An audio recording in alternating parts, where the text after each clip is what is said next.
What a day in the markets yesterday. The S&P 500 is now positive for the year and also obviously regained all of the losses since the Liberation Day tariff announcement. This is partially due to inflation being less than expected yesterday for April, despite all the fears that inflation would be higher than expected due to tariffs.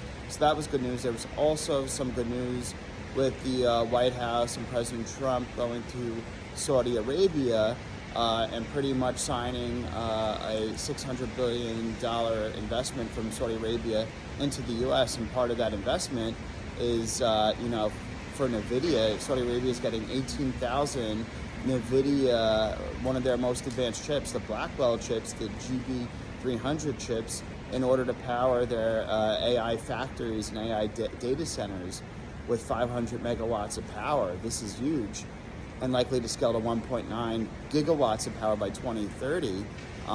So this is, this is from Saudi Arabia's UMAIN. Their initiative called UMAIN, investing in AI and data center. But this lifted NVIDIA up over 5% yesterday, closing in on a $3 trillion market cap. So, investment in AI, since NVIDIA is the pick and shovels player for AI with their most advanced chips, looks like it's going to continue now in the sovereign realm, which is another leg of growth for NVIDIA.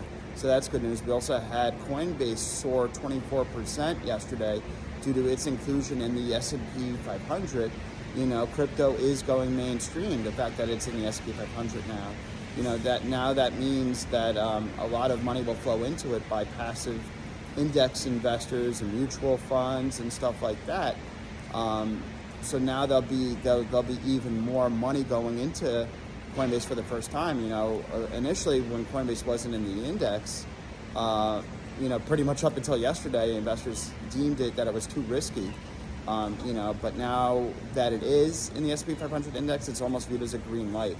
So that's something to keep in mind. And then we also had an announcement yesterday, a legislation announced $1,000 invested for every baby born in America.